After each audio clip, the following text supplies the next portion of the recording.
Hello, everyone. My name is Amanda Williams, and I'm going to tell you a little bit about what I talked about in my performance assessment essay. The first thing that I talked about was the way that the t-test is set up. The rubrics are divided into 4 domains, and the domains are very important that all teachers should know. Each domain is broken up into different dimensions. These dimensions are what I like to call bullet points. They help you go through and make sure that you're hitting every single bullet point almost every single time.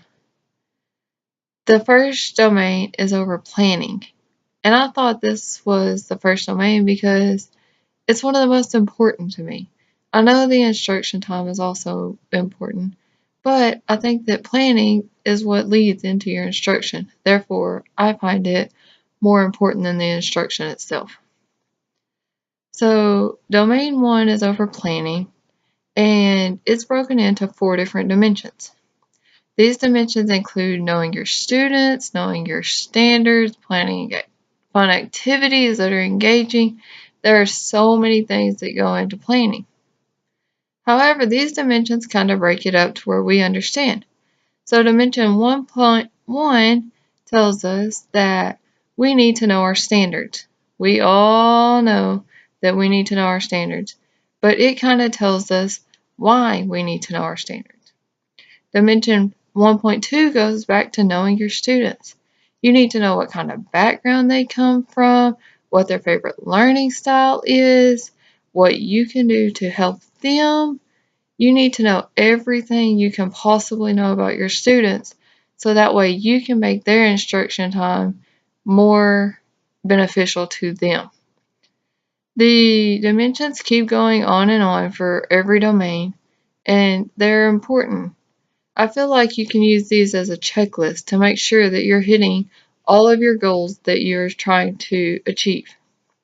The next thing that I talked in my paper was growth mindset. Growth mindset is extremely important, especially in classrooms today. This goes back to knowing your students. Some students will give up easily and they'll want to quit, but we can't let them quit. I said in my paper that teachers struggle with this more than students do, most likely. I know I always want to quit. I just want to give up. Things are so challenging, or it's going to be too much work. But just like we want our students to do, we can't give up. We have to push ourselves. Therefore, we need to push our students to want to keep learning and to continue working on these skills until they finally achieved the concept that we're wanting them to. This is important for the students to understand that they have to keep pushing themselves. They have to, they have to, they have to. If we want our students to be successful, then we're going to have to make sure that we're implementing the growth mindset process in our classroom each and every day, not just when evaluation time comes up.